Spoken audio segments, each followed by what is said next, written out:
Hello भाई और बहनों। आज हम लोग पढ़ने जा रहे हैं विंगनर सीड्स सेल। किसे कहते हैं? व्हाट इज विंगनर सीड्स सेल? ओके, आज हम पूरी डेरिवेशन के बहुत ही बेहतरीन तरीके से समझने वाले हैं, तो वीडियो को एक लाइक तो जरूर ही कर दीजिएगा।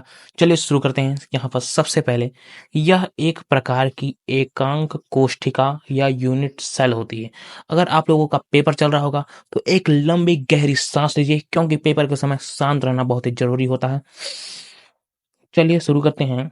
एकांक कोशिका या यूनिट सेल होती है। अब यहाँ पर एकांक कोशिका क्या होती है कि किसी क्रिस्टल जालक में आप मोबाइल में देख रहे होंगे कि किसी क्रिस्टल जालक का वह छोटा भाग, एक छोटा भाग आप देख रहे होंगे, एक आयत, सॉरी फॉर एक घन आकृति का छोटा भाग, जिसका विभिन्न दिशाओं में पुनरावृत्ति से संपूर्ण जालक का निर्माण होता है। उस छोटे भाग को एकांक कोशिका कहते हैं। आप समझ गए होंगे। अब उसके पश्चात जिसका आयतन, अब हम उसका आयतन निकालेंगे। यूनिट सेल का आयतन जो होगा V इक्वल टू A सदिश गुणित B सदिश इंटू C सदिश। ठीक है, ये हो जाता है हमारा आयतन ही होता है। इस सेल का उपयोग विशेषतः इलेक्ट्रॉनिक बैंड सिद्धांत में किया जाता है। जो हमारा विंगनर सीड सेल है, इस सेल का उपयोग हम इलेक्ट्रॉनिक बैंड सिद्धांत में करते हैं।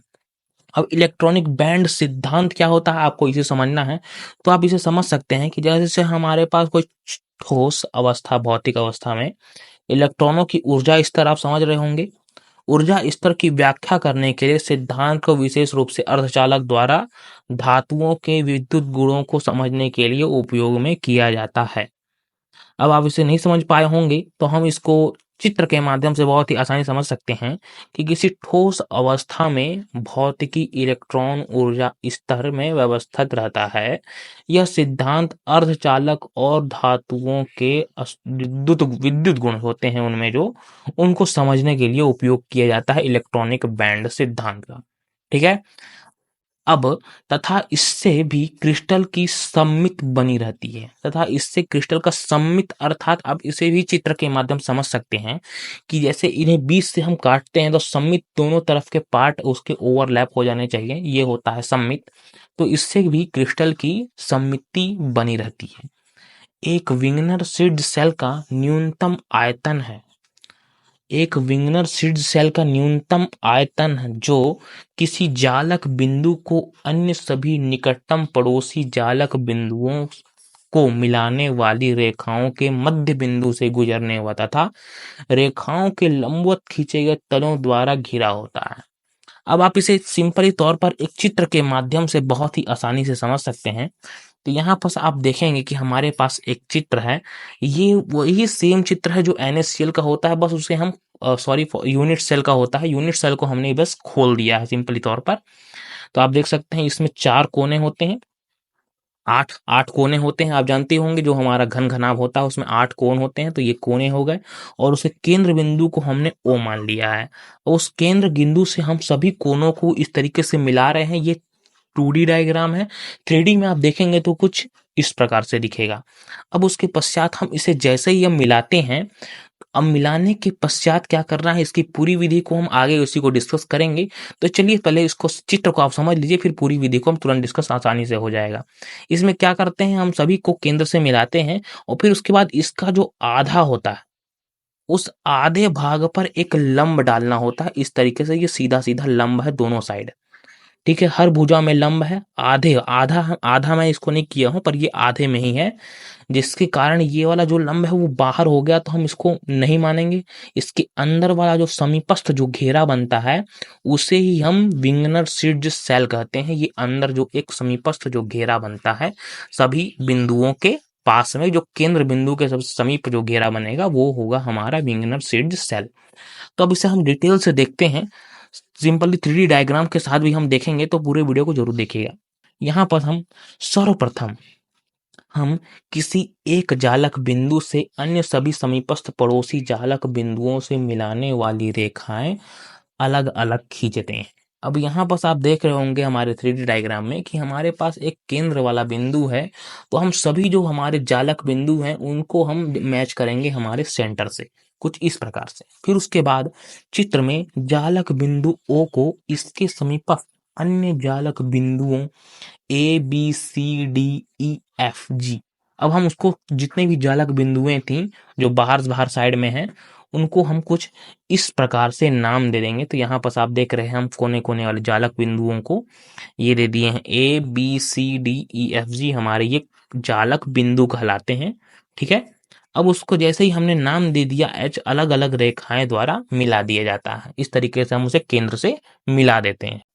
तत्पश्चात हम इन रेखाओं के मध्य बिंदु, यहाँ बस आप देखेंगे मध्य बिंदु लिखा हुआ है, तो हम उन रेखाओं के मध्य बिंदु से होकर के गुजरने तथा रेखाओं के लंबवत तल खींचते हैं। अब यहाँ पर मैंने अभी चित्रों में समझाया था कि इन रेखा जो है ये हमारा ओ बी ओ सी ओ ए ओ एच ये सभी चीजों में, तो यहाँ पर आप देख रहे होंगे इन रेखाओं के मध्य बिंदु में हमने यहाँ पर एक मध्य बिंदु ले लिया है, पर इसका मध्य बिंदु यहाँ पर है। आप इसे मैं आपको 3D डायग्राम के थ्रू आपको दिखा देता हूँ। कुछ इस प्रकार से इनके मध्य बिंदु से होते हुए यहाँ पर हम एक इसमें लंब खींचेंगे। तो यहाँ पर देख रहे हैं सभी का लंब कुछ इस प्रकार से खिंचाया, तो एक हमारा एक घेरा बन गया इसके अंदर में। तो यहाँ पर आप देख रहे होंगे ओ ए ओ बी ओ सी ओ डी ओ ई ओ एफ ओ जी। अब ये सभी चीजें हमारी मध्य बिंदु से क्रमशः P Q R S T U V W x इसको हमने नाम दे दिया। तो जैसे ही हमने मध्य बिंदु में जहां जहां लंब खींचा था, इस वाले भुजा में आर खिंचाया, तो इस वाले लंब को हमने आर नाम दे दिया, इसमें पी दे दिया, और फिर इसमें ये वाला पी लंब हो गया, ये वाला क्यू लंब हो गया, ये वाला आर लंब हो गया, ये वाला एस हो गया, ये टी हो गया, ये यू हो गया, ये भी हो गया, और ये वाले लंब को हमने डब्लू नाम दे दिया। मतलब जैसे ही क्रमशः हमने लाइन खींचा है उसी प्रकार से हम इसे लंब नाम दे देते हैं। ठीक है, अब ये जैसे ही हम लंब खींचे तो इसके जो अंदर में जो हमारी एक स्ट्रक्चर प्राप्त हो रहा है जो हमारे केंद्र बिंदु के सबसे समीपस्थ है, तो इस समीपस्थ स्ट्रक्चर को ही हम बोलेंगे हमारा विंगनर सिड्ज सेल। इसे आप 3D रूप में कुछ इस प्रकार से देखेंगे। अब इन तलों द्वारा घिरा न्यूनतम आयतन ही विंगनर सिड्ज सेल कहलाता है। न्यूनतम आयतन, इन तलों द्वारा न्यूनतम आयतन में घिरा हुआ जो हमारा है उसे ही हम विंगनर सिड्ज सेल कहेंगे। ठीक है, चित्र में बिंदु में P Q R S T U तथा डब्ल्यू पर खींचे गए लंबवत तलों से घिरा आयतन विंगनर सिड्ज सेल व्यक्त करता है। अब यहाँ पर आप देख रहे होंगे कि आर और वी यहाँ पर नहीं लिखा है। आर और वी इसलिए नहीं लिखा है क्योंकि ये जो हमारा घेराव है इसके न्यूनतम से ये बाहर हो गए, क्योंकि ये भुजा आप इस चित्र में देख रहे होंगे कि ये जो भुजा है ये बाहर निकल गई है। सिंपली तौर पर ये भुजा बहुत लंबी है, तो इसका आधा जो है वो हमारे न्यूनतम जो हमारे बिंदु थे उससे बाहर है, इसलिए हम इसे नगण्य इसे नहीं मानेंगे सिंपली तौर पर। और ये हमारा इसके अंदर P Q S T U और डब्ल्यू से हमारा एक घेरा बन जाता है जिसे हम विंगनर सिड्ज सेल से व्यक्त करेंगे। तो ये हुआ विंगनर सिड्ज सेल का पूरा डेरिवेशन। अगर वीडियो पसंद आई हो तो वीडियो को लाइक कीजिएगा, और कोई क्वेश्चन होगा तो कमेंट में जरूर पूछिएगा। हम सभी क्वेश्चन का जवाब देने का जरूर प्रयास करेंगे। हम मिलते हैं अगले वीडियो में, तब तक के लिए धन्यवाद।